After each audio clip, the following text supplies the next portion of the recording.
Welcome, friends, to the Knife Detector channel. Check out this big, awesome knife I got by San Antonio. Hope you like the video. Hello, my friends. Knife Detector here, and I've got another burning question for you. Have you ever seen one of these? Guys, this is one of those knives that I bought in Greentown, close to New Braunfels, here in Texas. And New Braunfels is close to San Antonio, whereabouts there in Texas. And Greentown is right by New Braunfels. Now, Greentown has this massive antique warehouse, and I went in and fully expecting to see a few knives, but I think that because they had been closed for so long because of COVID, there was just a mass accumulation of things there, and there was so many knives, guys, I nearly lost it. There was just so many knives there in Greentown that I didn't know what to do. Well, in any case, this is one of them. I've already shown you the video on the 89 OT, pardon me, the 86 OT, and that one had the burr pick and the tweezers, and got that one there at Greentown. But I got this one as well, guys, and one more. But today we're talking about this case. Large Folding Hunter 2159 LSSP. Now, the L stands for locking, that this is a locking knife, and the reason for that is because it is a lock back, see? There it is. And snaps open, as you can tell. Does it snap close? Little bit. Now, the SSP goes together, and that basically means that there's going to be the springs and the knife blade are going to be stainless steel. That's what that means. Yeah. So, and that they're polished. I think the P stands for polished, I believe. Yeah. It used to have more polish than that, but this is an old knife, guys. I believe this has 9 X's, and with those S's looking like lightning bolts there, with that tank stamp, I believe that puts this knife at 1981. I believe that might be the correct age for this knife, although I could be mistaken, but I believe this knife is all the way from 1981. Now, 1981, I was 6 years old, and at 6 years old, somebody had told me, hey, when you are 45, you are going to be getting this big knife, boy. I would have been like, really? I'm just kidding, guys. Honestly, at that age, I think I may have had a pocket knife, and I think it may have been a Swiss Army at that. But that's kind of where I started with Swiss Army knives. You guys that have watched my earlier videos know that I mentioned I used to collect when I was younger, but because of a mishap with a Swiss Army champion, I stopped collecting, and my dad made me get rid of my knives, so because of that. But in any case, check this out. This is a beautiful example of a 1980s rugged knife, right? This huge behemoth right here. Now, this rivals the size of a buck 110, but dare I say, with the weight I'm holding in my hand and this huge chunk of brass, look at how thick those liners are of brass right there. I mean, this just looks like two solid pieces of brass right here. This is heavy. It's heavy, guys. And you guys know a buck 110, new buck 110 weighs 7.2 ounces. This feels heavier than that. Does it have any defects, this knife? Well, I got it used, guys. You know, it's from 1981. It's really sharp. I stropped it up, sharpened it up, and yeah, it is razor sharp. It does have some nicks in it from age and use. It even has a little dent right here where somebody dropped it at some point, but that's okay. That just adds to the character of the knife. And what more could you ask for? Look at this huge case oval right here. Okay, when I first got the brass bits were much darker than they were. I did give it a little bit of a cleaning just to get it looking a little bit more presentable. I know a lot of you guys are purists. You may have left it the way it was, but I had to clean it up a little bit. Now, it does have a defect. There is a little crack right here where the pin is, but it's hardly noticeable. It doesn't affect anything. I think these are black laminate, the handles. I think that's what that is. I think it's black laminate. Works really well with the knife. It's got this finger groove right here that I really like. It's if you want to get in there and do some intricate work, you can put your finger right there. Like that very much. Okay, So let's see how much this weighs. How much do you think this weighs, guys?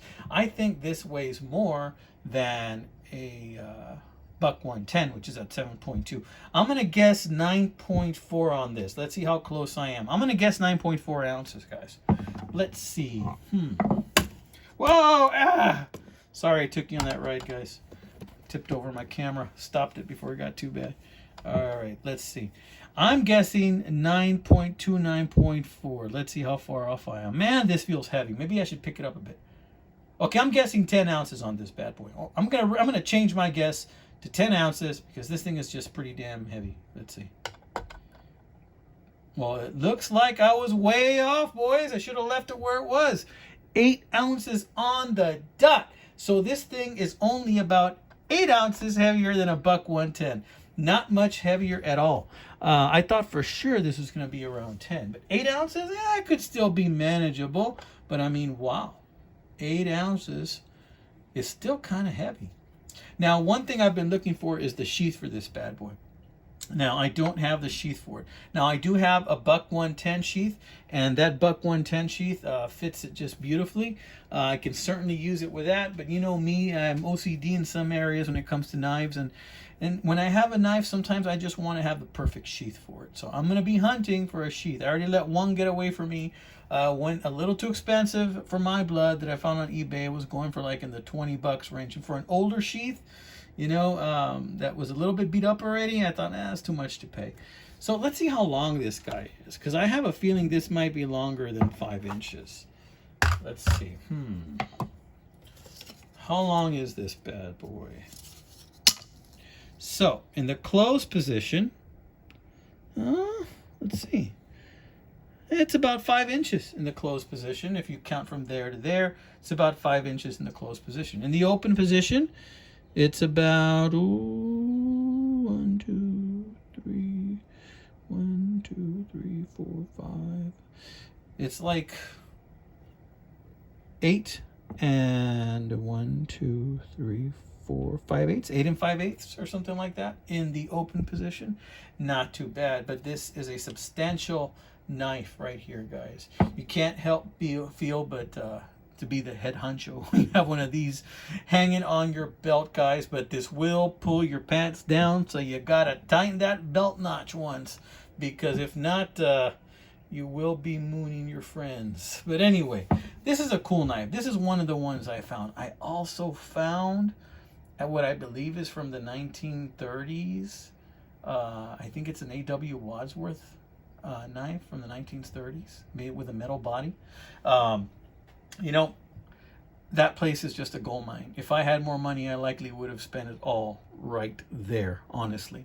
But in any case, I wanted to show you this one. Guys, I got a lot more videos to show you on knives that are older. I have knives to show you from the 70s. The next knife video I'm going to do is going to be on an I think it's A.W. Wadsworth knife.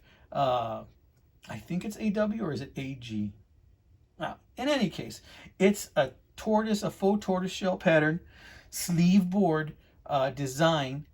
No, it's A.W. Hickey & Sons is what it is. A.W. Hickey & Sons sleeve board with a faux tortoiseshell handles, 2-blade sleeve board jackknife. And oh my Lord, that is just going to be a joy to carry in my pocket. It just slips right in. So that's going to be the next video I'm going to show you after this one, guys. Just to give you a subscriber update as well, I am hitting about 1,300 subscribers pretty soon. At 1,500, I'm going to go ahead and do another giveaway. Only for this giveaway, I'm thinking when I do the drawing, I'm thinking letting the winner choose what knife they want. And then I'll throw in a few extra things in there too. What do you think about that, guys? Let me know in the comments. Do you think I should let the winner of the next giveaway choose their knife? You know how I already have them numbered because we're going to do a random drawing. What if I go ahead and let the winner of the next giveaway choose out of all the knives that I have numbered in my junk briefcase, which I have now added, that colonial or anvil Stockman that I have. I've added a couple of other goodies in there that you're going to see. And just letting the winner choose which knife they want, you know, because You guys know what knives are allowed where you're from. It may be that the knife you win may not be allowed where you're from. So that way you get to choose it. What do you think about that? What do you think about doing the next drawing like that? Go ahead and let me know in the comments, guys, so that I have an idea if that's what you want, or if you want to keep it a surprise and just let it be a gamble. All right, guys, this has been another episode of The Knife Detector. I hope you guys are headed towards a fantastic, beautiful week. And God bless you, my friends. And we're going to cut. See you next time.